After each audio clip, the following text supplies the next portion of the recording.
America visa కష్టమే. ఎవరికి?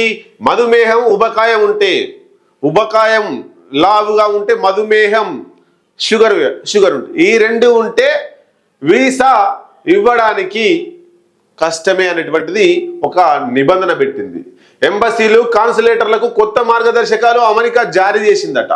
Embassy అంటే అమెరికాకు సంబంధించినటువంటి రాయబార కార్యాలయాలు ఉంటాయి కదా, వాటన్నిటికి కూడా జీవోలు విడుదల చేయడం జరిగింది. మార్గదర్శకాలు, గైడ్ లైన్స్. గుండె జబ్బులు, శ్వాస సమస్యలు ఉన్న వారికి కూడా వీసా ఇవ్వడం కష్టమే. ఎక్కువ వయసున్న డిపెండెంట్లకు సమస్యలున్న ప్రభావం, ఓల్డ్ ఏజ్ వారికి, డిపెండెంట్ ఒకరి మీద ఆధారపడే వారికి, వాళ్ళకు కూడా వీసా ఇవ్వడం కష్టమేనట. వారితో అమెరికా ప్రభుత్వంపై భారం పడే అవకాశం ఉంటుందన్న అమెరికా విదేశాంగ శాఖ. వచ్చే ఏడాది భారత్లో పర్యటించే అవకాశం. ఫస్ట్ ఇన్ని రానియకండి, ఈయనను మన భారతదేశానికి రానియొద్దన్నట్టు. ఎందుకు?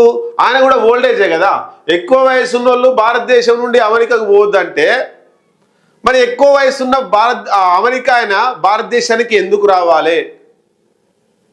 ఆయన కూడా ఒక్కసారి మొత్తం డిస్కస్ చేసుకుందాం.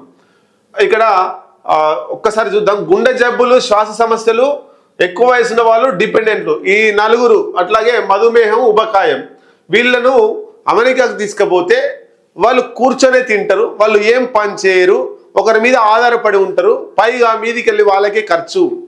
కాబట్టి దీన్ని అమెరికా ప్రభుత్వంపై భారం పడుతుంది. వాళ్ళు ఎందుకు తీసుకుపోవాలి? వేరే దేశాల నుండి పని శాతగానులను తీసుకొచ్చి వాళ్ళను కూసబెట్టి సాధాలనా అనేటువంటి కాన్సెప్ట్లో వాళ్ళకు వీసా ఇవ్వడం కుదరదు అనేటువంటిది ఈ అమెరికా రాయబార కార్యాలయాలకు మార్గదర్శకాలు అమెరికా ఇచ్చేసింది ఆల్రెడీ.